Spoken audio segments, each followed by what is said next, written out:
Hola, muchísimas bendiciones para todos, para todas las personas que nos siguen a través de las redes sociales y las personas que están aquí de manera presencial.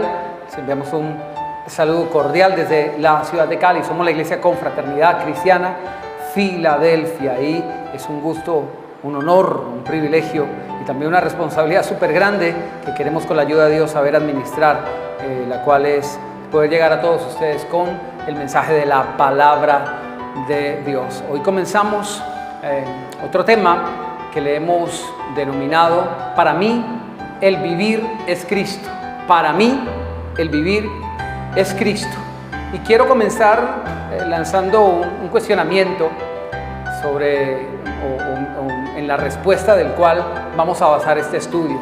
Hay una diferencia entre estar en Cristo, vivir en Cristo y vivir es Cristo. Hay una gran diferencia entre vivir en Cristo y vivir es Cristo. Y en torno a esa respuesta daremos la enseñanza para el día de hoy y seguramente para otra entrega. No sin antes pedir la dirección de nuestro Dios para que nos oriente en el estudio de su palabra. Bendito Dios, gracias te damos porque siempre contamos, Señor, con tu asistencia, con tu guía y más que con eso, con tu señorío, porque es tu palabra, porque eres tú nuestro pastor, eres el Señor de las almas de tu iglesia y nos sujetamos a ellos, Señor, en toda disposición de corazón y de mente para recibir con humildad, con mansedumbre, la palabra implantada, la cual puede salvar nuestras almas. Ayúdanos a entender, a conocer, Señor, el carácter de la Escritura que refleja a la persona de Cristo detrás de ella.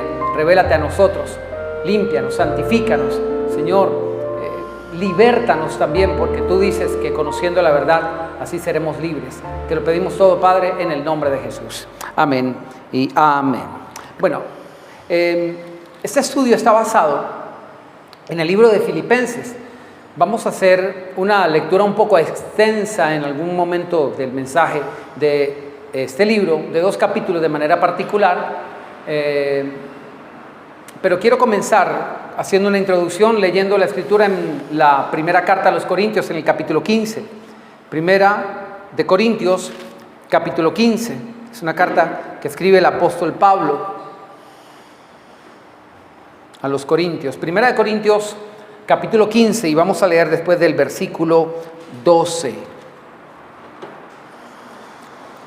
Pero si se predica que Cristo resucitó de los muertos, ¿cómo dicen algunos entre ustedes que no hay resurrección de muertos?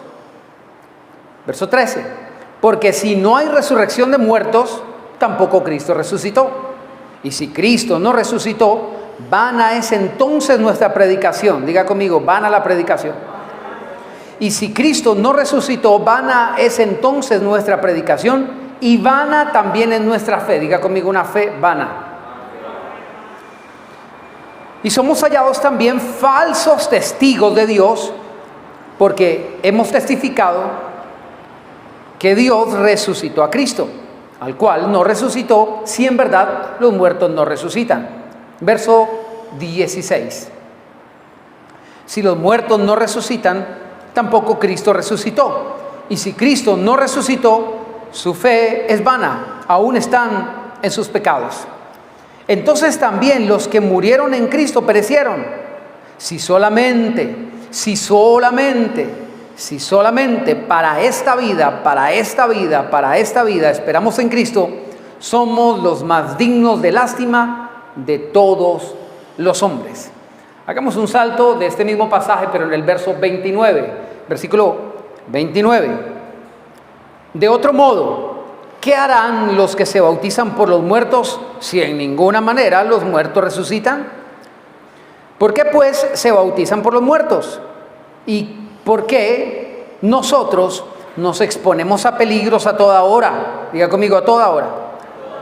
Les aseguro, hermanos, por la gloria que de ustedes tengo en nuestro Señor Jesucristo, que cada día muero. Y si como hombre batallé en Éfeso contra las fieras, ¿de qué me sirve si los muertos no resucitan? Comamos y bebamos, porque mañana moriremos. No se engañen, las malas conversaciones corrompen las buenas costumbres. La mayoría de ustedes me ha escuchado muchas veces citar este pasaje, que las malas conversaciones corrompen las buenas costumbres. Pero es preciso, es importante, necesario, que veamos el contexto en el que está escrito. Malas conversaciones que corrompen una buena costumbre. La costumbre del creyente, del cristiano, algunas personas lo entienden como sencillamente una costumbre religiosa. Hace algunos años, cuando estaba más arraigada la religiosidad en un pueblo que yo le llamo evangélico, yo no me identifico a mí mismo como evangélico, para comprensión de las personas que me escuchan. La palabra evangélico es una palabra un poco peyorativa, que por mal conjugada o mal empleada en los términos adecuados, se empezó a usar en algún tiempo para describir a un grupo de personas que no pertenecían a la religión católica, que eran los que tenían el evangelio. En algún momento, los representantes de esta organización religiosa universal llamada católica se decían los poseedores de la verdad. Se decían que solamente la Iglesia Católica es la iglesia que fundó Jesucristo, entonces ellos son los poseedores del evangelio.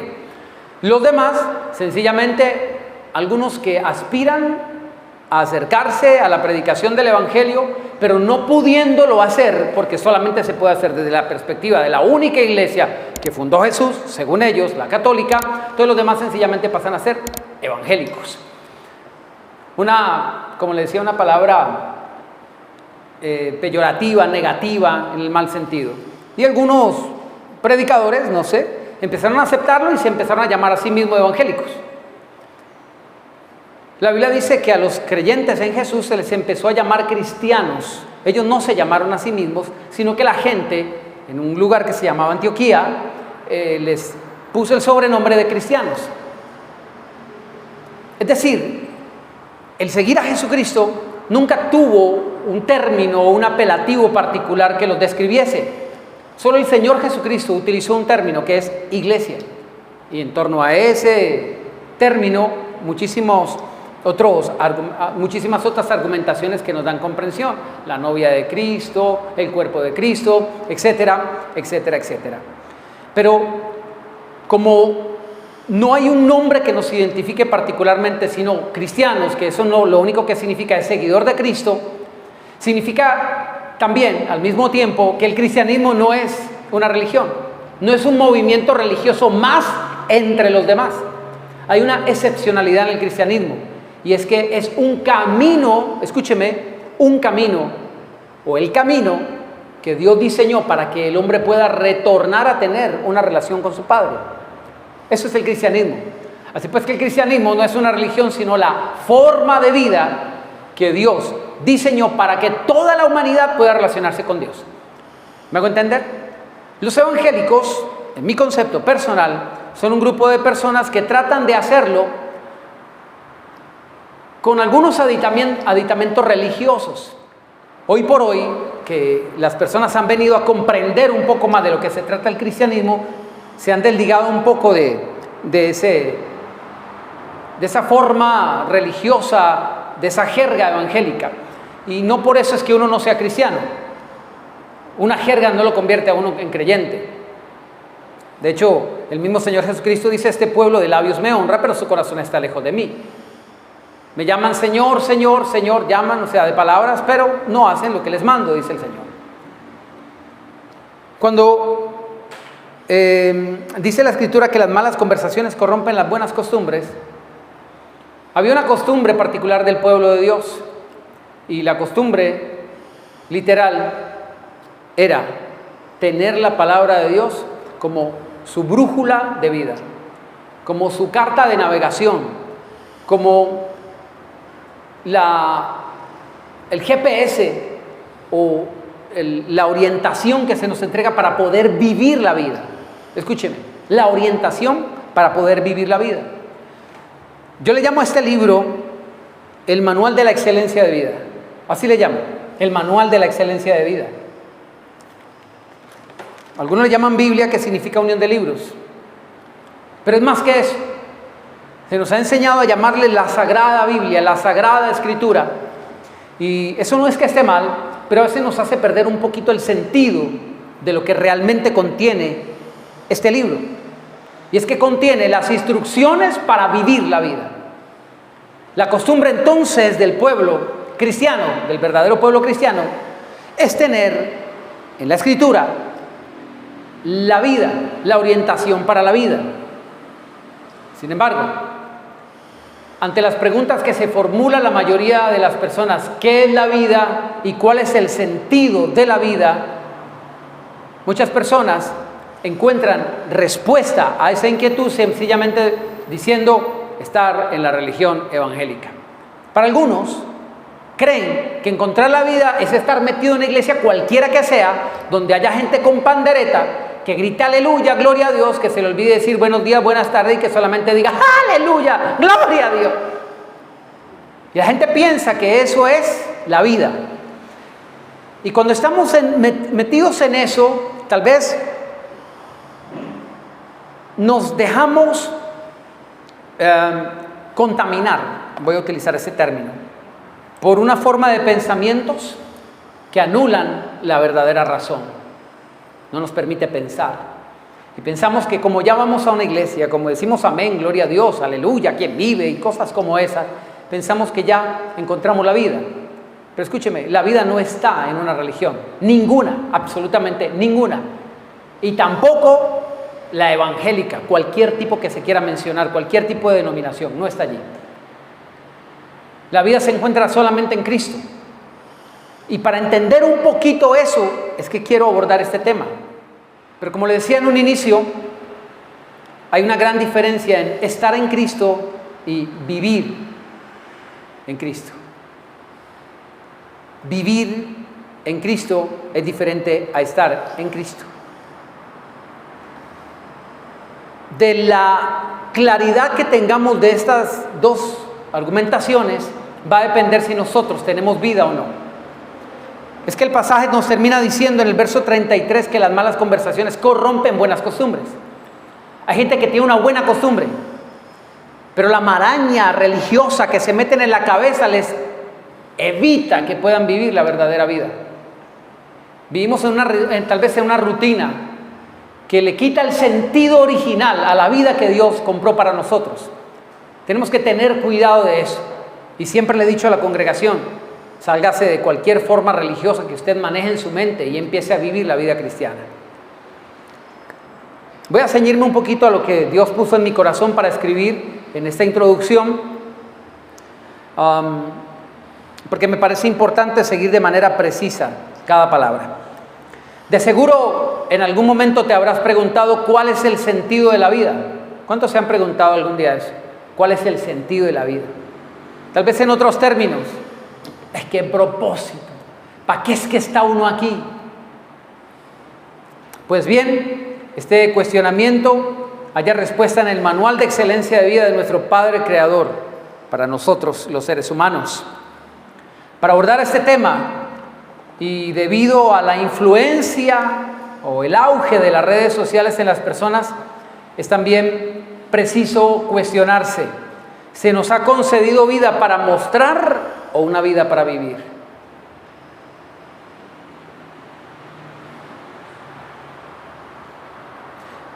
Créeme que hoy por hoy, cuando digo esto de las redes sociales, esto lo digo con una fundamentación que no incluí en la predicación, nos tomaría mucho tiempo, pero he venido haciendo un estudio justamente sobre el impacto de las redes sociales en la mente de las personas hoy por hoy, no solamente en los cristianos.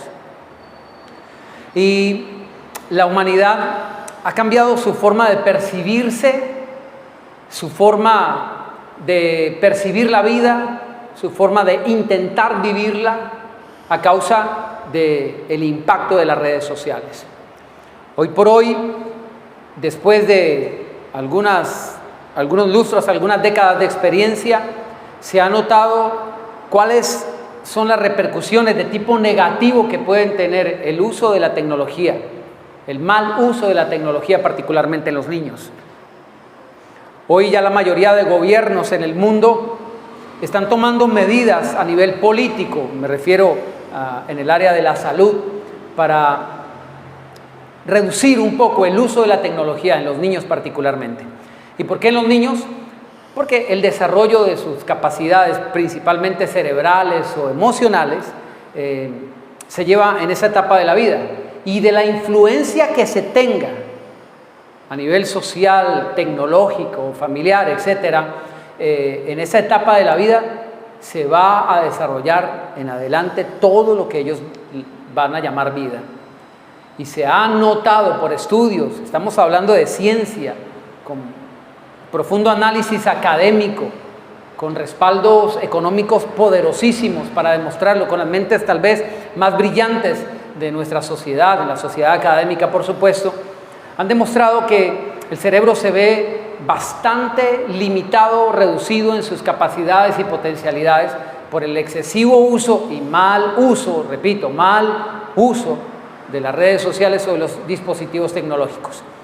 ¿Quién creería que solamente el uso de o el acercamiento de un equipo cualquiera que sea a la oreja, sencillamente eso ya tiene una repercusión en el cerebro, sencillamente por las ondas que genera? Las personas que acostumbran a tener el dispositivo de Wi-Fi en el lugar donde duerme y está expuesto permanentemente a eso, se ha comprobado también que tiene unas repercusiones con el tiempo bastante severas en su organismo y bastante dañinas.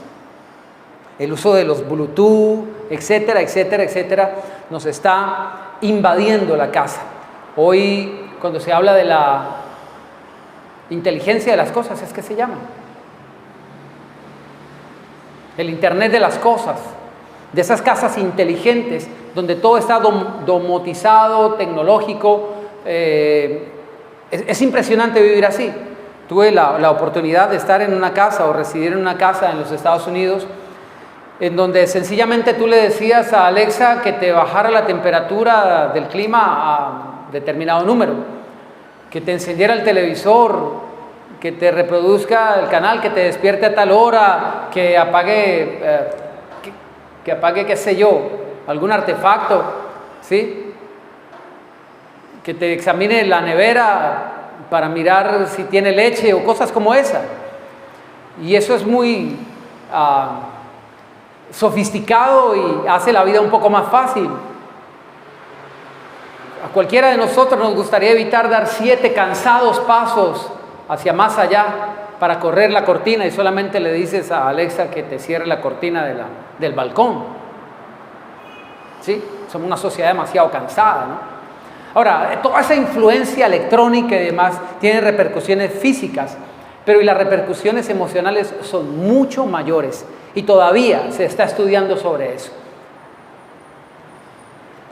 Lo que quiero decir es, a nivel social, a nivel emocional, muchas personas se han, ¿cómo se dice?, distanciado. Están viviendo soledades, aunque están rodeados de muchísimas personas virtualmente hablando. Anoche justamente venía pasando por el conjunto de la unidad residencial donde vivo y veía 4 muchachos que estaban sentados en un pasillo pues de allí de la unidad y todos estaban pegados de su celular. Nadie hablaba con nadie, pero todos estaban hablando con el mundo a través de las redes sociales. Y yo le decía a mi esposa, yo recuerdo que nosotros a esa edad estábamos hablando de 1000 cosas, jugando, pasándola súper chévere. ¿Qué ha hecho este mal uso de la tecnología? No del físico, no solamente de las emociones, sino de la persona del ser humano. ¿Qué han hecho? Donde sea más importante estar metido frente a una pantalla, supuestamente conectándome con una información que me va a servir para vivir, para desempeñarme, qué sé yo, para aprender cómo es que otros viven, para aprender cómo es que se vive, para saber cómo es que es la vida, porque es que la vida es la que muestran aquí. Yo veo a todos esos tiktokers, a esos youtubers, y si yo tuviera Si yo tuviera todo eso, diría que entonces vivo. Pero como mi vida no se acerca ni en lo mínimo a la lámpara que este tipo por detrás exhibe, entonces mi vida es una miseria. Créanme que hay gente que piensa así. Hay una psicóloga experta, Marianne Rojas Estapé, que cuenta una historia, y yo le recomiendo particularmente, y lo digo así públicamente porque la sigo. Espero que usted, doctora, también me siga.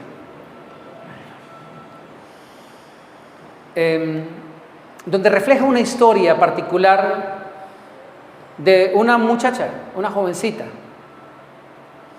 puberta, como dice mi hija, que estaba en una terapia con ella es psicóloga clínica, y le estaba hablando de sus deseos de no vivir, de que su vida es miserable, de que siente que su vida no sirve para absolutamente nada, y estaba en un mar de lágrimas en la sesión terapéutica, cuando de repente se da cuenta que ya llega la hora de subir un video para todos sus fans.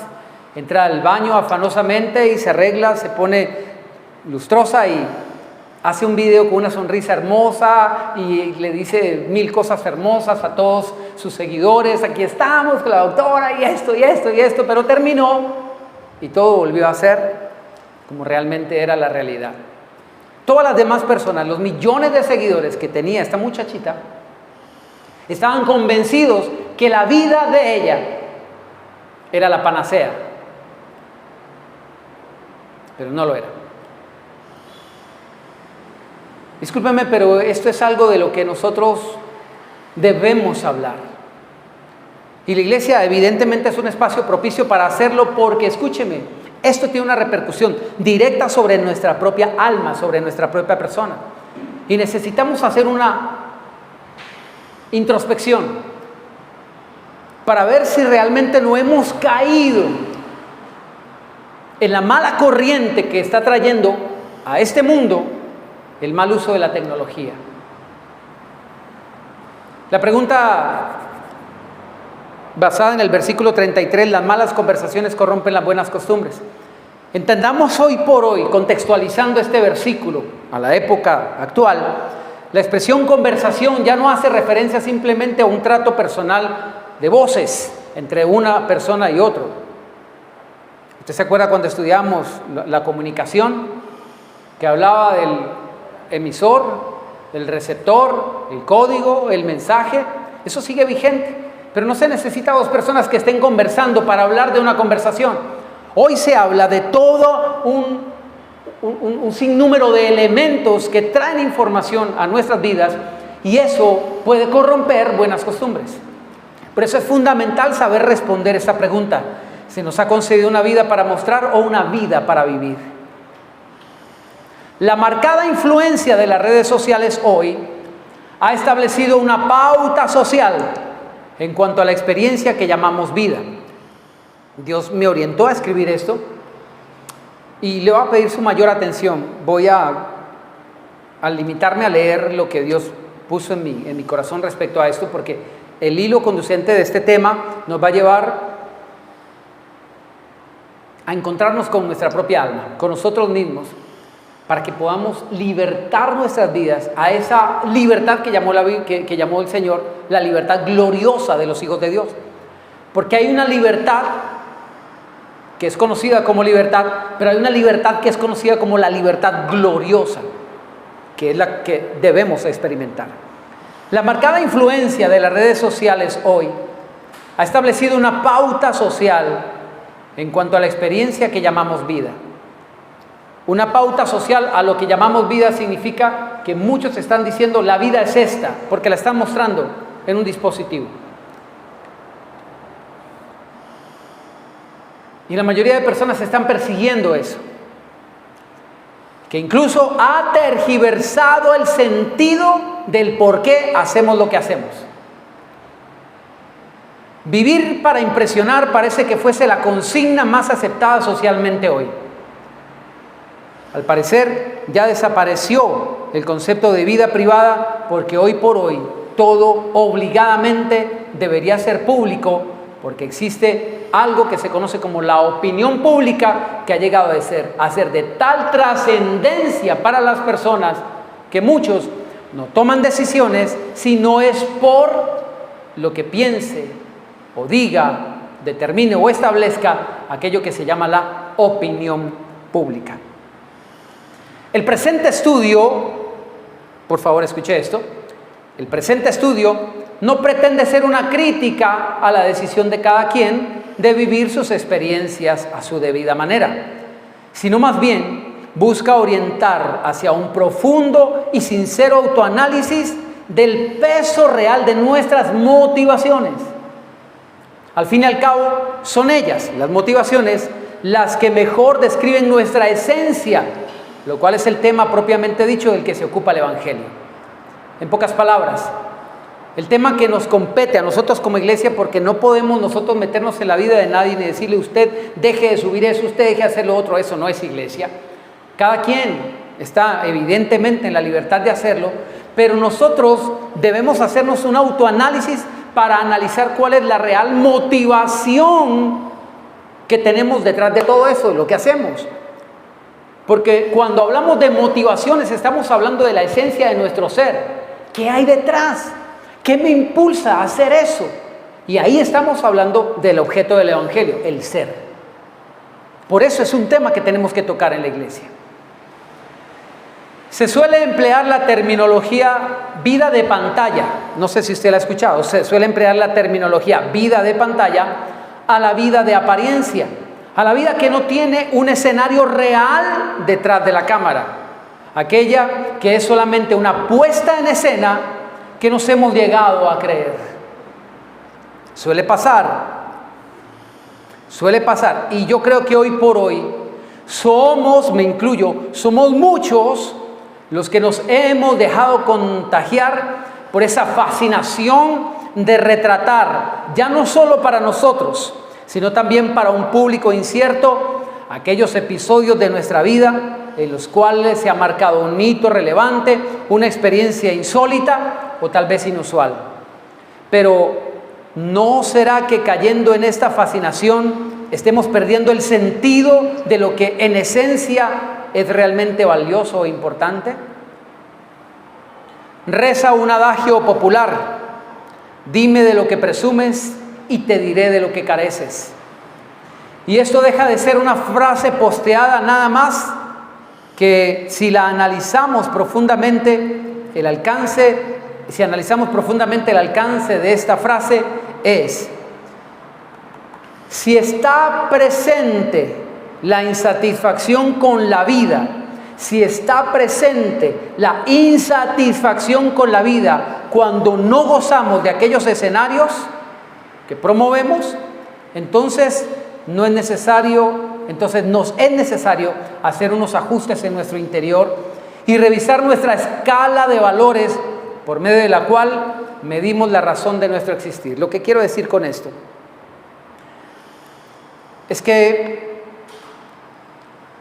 algunas personas, como el ejemplo que le ponía de la muchacha que fue a esta terapia con la doctora Rojas Estapé, hay quienes, si no gozan de un escenario que las redes sociales le imponen, piensan que la vida es insatisfecha, que no hay vida. Es que si no estoy gozando de esto, yo no siento que estoy viviendo. El mejor termómetro para saber si nuestra vida no depende de esas cosas es los momentos de crisis. Dice la palabra de Dios en el Salmo 34, versículo 1: bendeciré al Señor en todo tiempo, su alabanza estará de continuo en mi boca. En el Señor, en Cristo, se gloriará mi alma. Lo oirán los mansos y se alegrarán. Engrandezcan al Señor conmigo, exaltemos aún a su nombre. Busqué al Señor y Él me oyó y me libró de todos mis temores. Mire lo que dice el versículo 5. Los que miraron a Él fueron alumbrados y sus rostros no fueron avergonzados. Este pobre clamó y lo oyó el Señor y lo libró de todas sus angustias. El ángel del Señor acampa alrededor de los que lo temen y los defiende. Gusten y vean qué bueno es el Señor. Bienaventurado el hombre que en Él confía. Este pasaje comienza diciendo: bendeciré al Señor en todo tiempo. No es el tiempo lo que determina mi vida de adoración. Es mi adoración la que determina la perspectiva de ese tiempo. No es el tiempo lo que determina mi vida de adoración. Si estoy pasándola mal, no te adoro, no te sirvo, no te sigo. No es el tiempo lo que determina mi vida de adoración. Es mi vida de adoración lo que determina la perspectiva que yo tengo referente a ese tiempo. No hay mal tiempo si Dios está conmigo, aún en medio de la escasez. Dios puede hacer algo. A veces la incorrecta perspectiva es la que produce sentimientos dañinos en nuestro corazón o dolorosos. Pensemos que nos falta el pan de cada día. Y tenemos un plato allí, un poco vacío tal vez, para nuestro gusto. Y le oramos a Dios: Señor, provéenos el pan de cada día. Y tal vez el pan no llega. Tal vez son varios días que tenemos que acostarnos con la angustia del estómago. Esa que clama por allá adentro y que solo uno la escucha.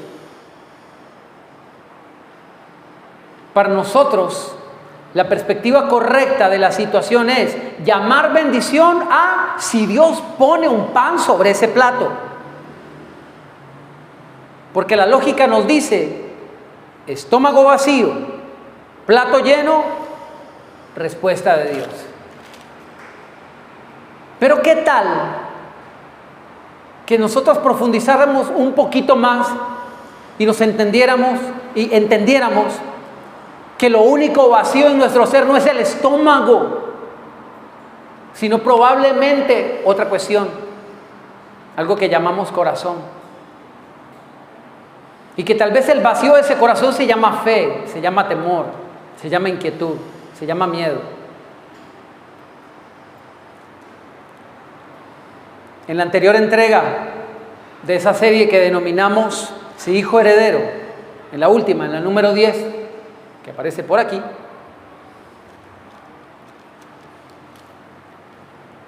hablamos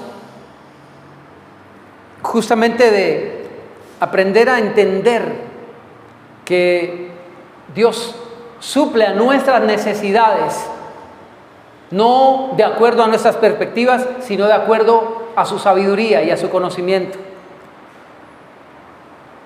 Vimos allí que cuando Jesús estaba durmiendo en la barca en medio de la tempestad,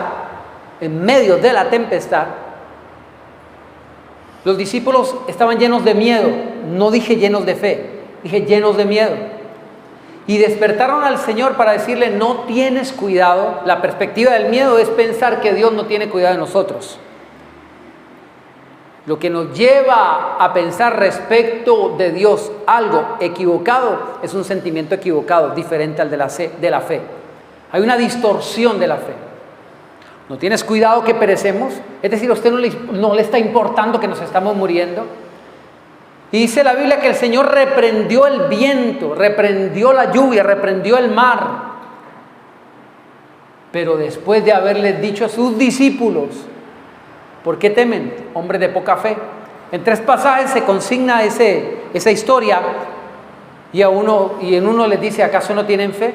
En otro les dice: ¿dónde está su fe? ¿Por qué temen, hombres de poca fe? Y decía, es decir, el Señor Jesús les calmó la tempestad por la poca fe que tenían, porque no habían visto algo mayor que el Señor quería mostrarles. Nunca lo vieron. Porque quien no ve por fe, nunca verá nada. Y nunca experimentaron lo que Dios quería mostrarles que era capaz de hacer, algo mucho mayor que calmar la tormenta. El Señor les calmó la tormenta porque tenían dudas en su corazón. porque no tienen fe. ¿Acaso no tienen fe?, les dijo el Señor, pero les calmó la tormenta. De la misma manera, nosotros pensamos que tener fe es: Señor, lléname el plato, lléname el estómago. ¿No será que hay algo más glorioso? Que solo mediante la falta del pan en el plato puede suceder algo más glorioso. ¿No será? Por eso decía que la incorrecta perspectiva nos hace equivocar en el camino. La pregunta es: ¿tenemos una incorrecta perspectiva referente a la vida? El primer cuestionamiento era: ¿se nos ha concedido una vida para mostrar o para vivir? ¿Hasta dónde realmente llega a ser radicalmente importante la opinión de otros, más allá de la opinión de Dios sobre nuestra propia vida?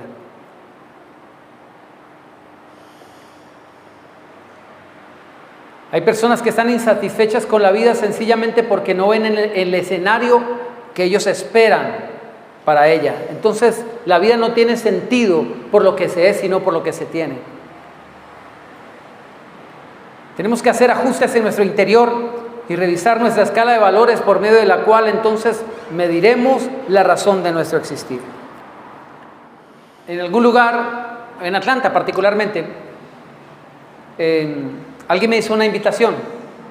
Unas personas muy amigas me hicieron una invitación a un lugar que se llama Stone Mountain, que es una roca inmensa.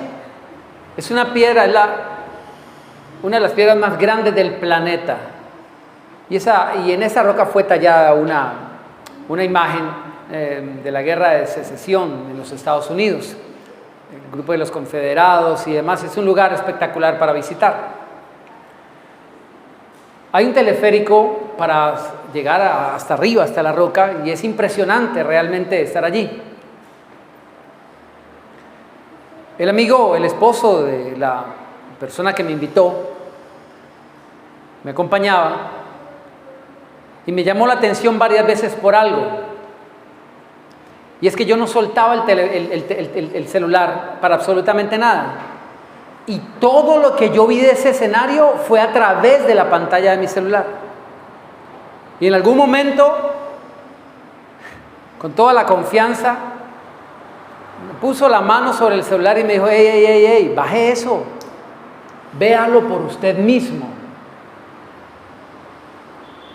Yo estaba así. Y él me puso la mano y me dijo: ¡Ey! Véalo por usted mismo. ¿Acaso no puede percibir la vida sino a través de la lente de su celular? Eso me pareció, por lo menos, inquietante. Y cuando bajé mi celular y dejé de grabar, hice algunos videos que envié para Cali. Ustedes recuerdan, desde justamente allí, el Stone Mountain. Pude contemplarlo con mis ojos ya, y pude disfrutarlo con mis ojos ya reales. Y me acordé que Dios me había dado ojos para ver, y pude disfrutarlo de una manera impresionante. Teniendo eso en mente, escribí esto.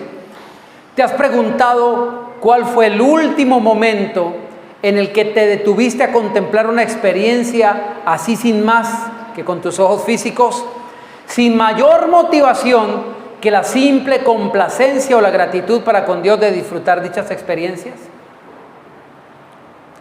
Tuve el privilegio de estar visitar la Estatua de la Libertad, allí la estatua, de sobarle los pies, de hacerle manicure, pedicure a las uñas, escalar y subir hasta cierto nivel donde se puede llegar.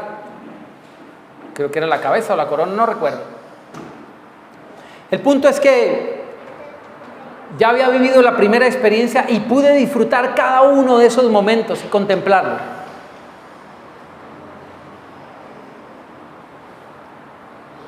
Perdí un tour. Había un lugar donde el barco nos llevaba, no recuerdo, Ellis Islands creo que se llama. Pero lo perdí por completo, no quise estar allí. Es algo que se ve por ahí en una película, muy bonito. Es un museo por donde llegaron los migrantes. Y lo perdí por completo. No fui hasta allá solamente por quedarme contemplando esa estatua que para mí era algo majestuoso, algo que yo había soñado, que yo quería vivir y experimentar. Y lo pude experimentar en persona. Hice también mis filmaciones, mis grabaciones. Evidentemente, la añoranza es algo es inherente al ser humano. Uno quiere tener recuerdos. Está bien. Eso no está mal, no me malentienda. Pero cuando uno se pregunta cuál es la motivación, hago esto para que los demás vean que yo logré, hice, pude, estuve aquí. Para decir, yo pude llegar a la torre, a ver la Estatua de la Libertad. Cuando quise comprar el pase para llegar a la corona de la torre, de la Estatua de la Libertad, busqué los boletos y llegué a 2035, año 2035, y no habían boletos disponibles. Yo empecé, boletos disponibles, año 2023 no hay, 2024 no hay, 2025, porque solamente suben 7 personas allá. Y yo estuve buscando y dije, algún día tengo que subir. Llegué al año 2035 y me cansé de teclear. Entonces es un lugar donde no todo el mundo llega. Yo estuve allí. Yo quiero que todo el mundo sepa que no hay nadie como yo. ¿Será esa la motivación?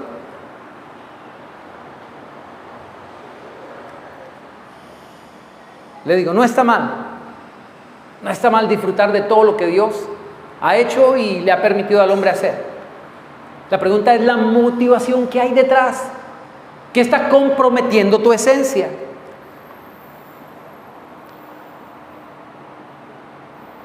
Es bueno que nos preguntemos. No hay lugar que visitemos o experiencia que tengamos y realmente no la disfrutemos a plenitud si no la retratamos con el ánimo de que haya un público detrás que nos lo celebre. ¿Concebimos nuestra vida a partir o a través de la lente de una cámara? No me malinterprete. No me malinterprete. Dígale que está a su lado, no lo vaya a malinterpretar.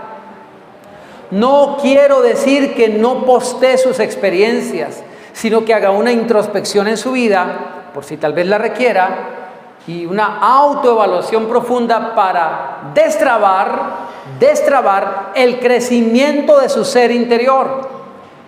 Esto porque existen personas que están más necesitadas de sanidad interior que de objetivos o metas. Están tan rebosantes de sueños, de expectativas, que no le dan cabida al potencial que los llevará a poder alcanzarlos, el cual es la calidad de su propio ser. Recuerde, serás del tamaño de tus motivaciones y de tus pensamientos. Serás del tamaño de tus motivaciones y de tus pensamientos. Por eso es importante analizar cuáles son tus motivaciones.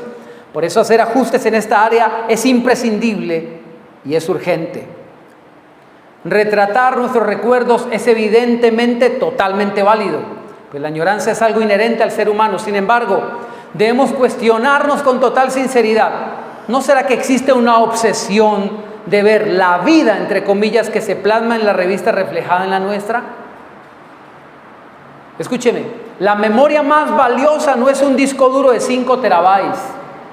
La memoria más valiosa no es un disco duro, énfasis en duro, de 5 terabytes, sino la de aquellos recuerdos y sentires que se graban en el corazón. Ningún dispositivo electrónico sofisticado como los de hoy, o incluso como los que van a venir en el futuro, o ningún programa de edición puede retratar el mejor aspecto o el mejor perfil de cómo luce realmente la gratitud, el amor o, por ejemplo, la fe. Ese es un filtro que Dios se lo ha dado a esa cámara tan olvidada hoy por hoy que le llamamos corazón. Y solo es funcional ese corazón cuando desactivan todos los demás gadgets, o sea, los demás artefactos electrónicos. Recuerde que la vida no se mide por las veces que respiramos, sino por aquellos momentos que nos dejaron sin aliento. Y escúcheme, para esos momentos no hay memoria física que lo pueda almacenar. Usted sabe a lo que me refiero. Dicen por allí, la vida es aquello que pasa mientras hacemos otras cosas. La vida es aquello que pasa mientras hacemos otras cosas. Otros dicen, se nos va la vida deseando otra. Se nos va la vida deseando otra. ¿Usted sabe cuál es el propósito?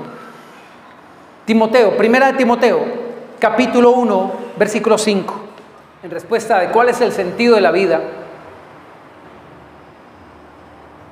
encontramos este pasaje, primera de Timoteo, capítulo 1, versículo 5. El propósito de este mandamiento, diga conmigo mandamiento. El propósito de este mandamiento es el amor nacido de corazón limpio, de buena conciencia y de fe no fingida. Hay quienes piensan que los mandamientos son solamente imposiciones para volverte cuadritos la vida, para complicarte la vida y para molestarte o fastidiarte de un Dios por allá, quién sabe dónde, ocupado en quién sabe qué otras cosas, que sencillamente quiere molestarte. Aquí dice que el propósito del mandamiento no es sencillamente cumplir por cumplir, no es solamente mostrarle una lista de obediencia cuando nosotros, por ejemplo, le decimos a nuestros hijos, cepíllate los dientes, dobla tu ropa, guárdala en el cajón, cuelga el uniforme y luego entramos a su habitación a supervisar, no, el checklist. El uniforme está en su lugar, los zapatos están embolados, el maletín está puesto en su lugar, porque es que el maletín tiene que tener un lugar, ¿no? ¿Sí? La ropa está todo, ok. ¿Será que de eso se trata, cumplir un checklist con Dios? ¿O será que tiene que ver como mucho más ultra interior?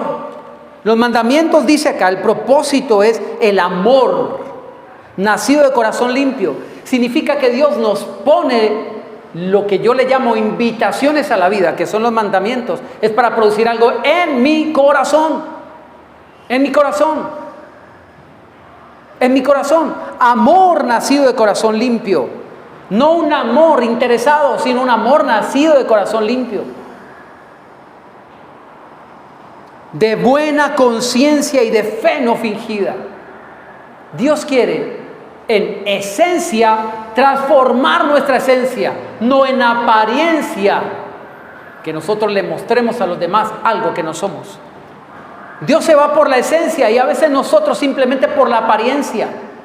El evangélico es el que muestra una apariencia, el cristiano es el que guarda en su corazón su verdadera esencia. ¿Qué tiene que ver esto con 1 Corintios capítulo 15? Que fue el primer pasaje que nosotros compartimos. Después de la lectura del siguiente versículo, concluiremos para finalizar.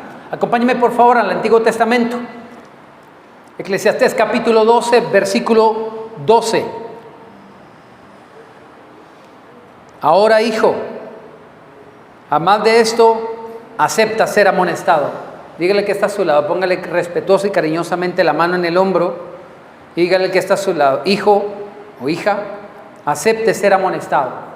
Acepte ser amonestado.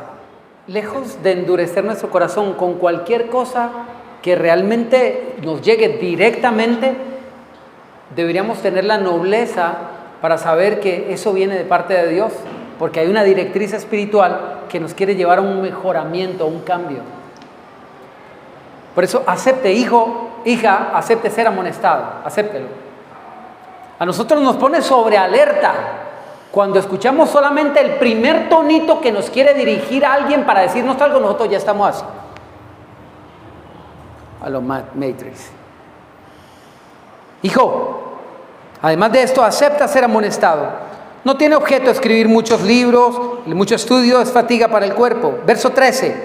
El fin de todo discurso, el fin de todo discurso que has oído es este: teme a Dios y guarda sus mandamientos, porque esto es el todo del hombre. Teme a Dios y guarda sus mandamientos, porque ese es el todo del hombre. ¿Qué es el todo del hombre? Comprarse un Ferrari, tener jet privado, ¿verdad? ¿Sabe quién escribió esto? Salomón. El hombre más sabio, uno de los hombres después de Jesucristo, el hombre más sabio que ha pisado este planeta. Intentó todo para ser feliz, no se contuvo en absolutamente nada. Experimentó riquezas, poder, amistades, lujos, lujuria, mujeres hasta que no más. No se frenó en ningún placer, sin embargo, su vida existencial era amargada. Si usted lee Eclesiastés, verá que él no le encuentra sentido, porque este hombre experimentó todos los placeres, experimentó todos los lujos, no se privó de ningún deseo y Dios se lo permitió. O sea que ya tenemos una escuela de la cual podemos aprender para saber si tenemos o no tenemos razón en lo que nosotros queremos lograr, para que nos evitemos una pérdida de tiempo que a veces le llamamos vida. Aprendamos con el consejo de la vida de otros personajes. El propósito de este mandamiento dice, mira, este es el todo del hombre, esto es el todo del hombre. El hombre estaba tan insatisfecho con su vida, después de probar tanto placer, tanta riqueza, tanto bienestar, que él dijo, probé todo eso, pero dándole la espalda a Dios. Y soy infeliz, como aquella muchachita que era feliz en las redes sociales, pero solo en las redes sociales, porque la red de la angustia ya la había atrapado hace muchísimo tiempo y no le daba el privilegio de acercarse ni un ápice, un poquito a la felicidad. El todo del hombre, el todo del hombre, el todo, todo es todo, todo es todo. Por eso el salmista decía, en todo tiempo bendeciré al Señor, me voy a alegrar en Él, porque no depende de lo que tenga, sino de Él. El todo del hombre no es lo que tú tienes, no, estamos equivocados, no es lo que nos falta, lo que es, ¿quién nos falta? El todo del hombre es obedecer a Dios, obedecer los mandamientos de Dios. Dice allí, el fin del discurso es, teme a Dios y guarda sus mandamientos. Por eso le digo, los mandamientos son invitaciones a vivir, a vivir. A vivir a la vida. Créalo, cuando tu corazón se llene en Dios, se sacie en Dios, entenderás aquello que dice, aquel pasaje que dice, deleítate en el Señor. No dice que te deleites en lo que Él te da. Todo el mundo lo hace, todo el mundo. ¿Quién no se deleita en un lujo, en un placer, en un bienestar? Todo el mundo lo hace, hasta los que no conocen a Dios. Pero la excepcionalidad se encuentra en lo que dice claramente ese pasaje. Deleítate a sí mismo en el Señor y verás que lo demás Dios te lo concede. Todo lo que anhela en tu corazón te lo va a conceder, porque Dios se cercioró primero que tengas un corazón suficientemente bueno como para deleitarse en Él, y también lo suficientemente correcto como para que sepa pedir lo correcto para que Dios se lo pueda conceder, porque se trata primero de transformar un corazón. Ahora sí, ¿qué tiene que ver 1 Corintios capítulo 15? Habla de la resurrección. Y en dos pasajes, en uno decía, si solamente para esta vida esperamos en Cristo, somos los más dignos de lástima. Y si Cristo nos resucitó, comamos y bebamos porque mañana moriremos. Comer y beber significa disfrutar de todo lo que está aquí. Pero tenemos un hombre que ha sido el hombre más rico que ha pisado este planeta. Tenemos un hombre que es el hombre más sabio que ha pisado este planeta, y dijo, yo ya comí, yo ya bebí, me hice de cantantes, me hice de payasos, me hice de todo, me hice de todas las mujeres sabidas y por haber, de todos los placeres, no me privé mi alma de bien alguno, dice el libro de Eclesiastés. Pero es tristeza. ¿De qué sirve? Escúcheme, el sentido de la vida está en la eternidad, no en lo de acá.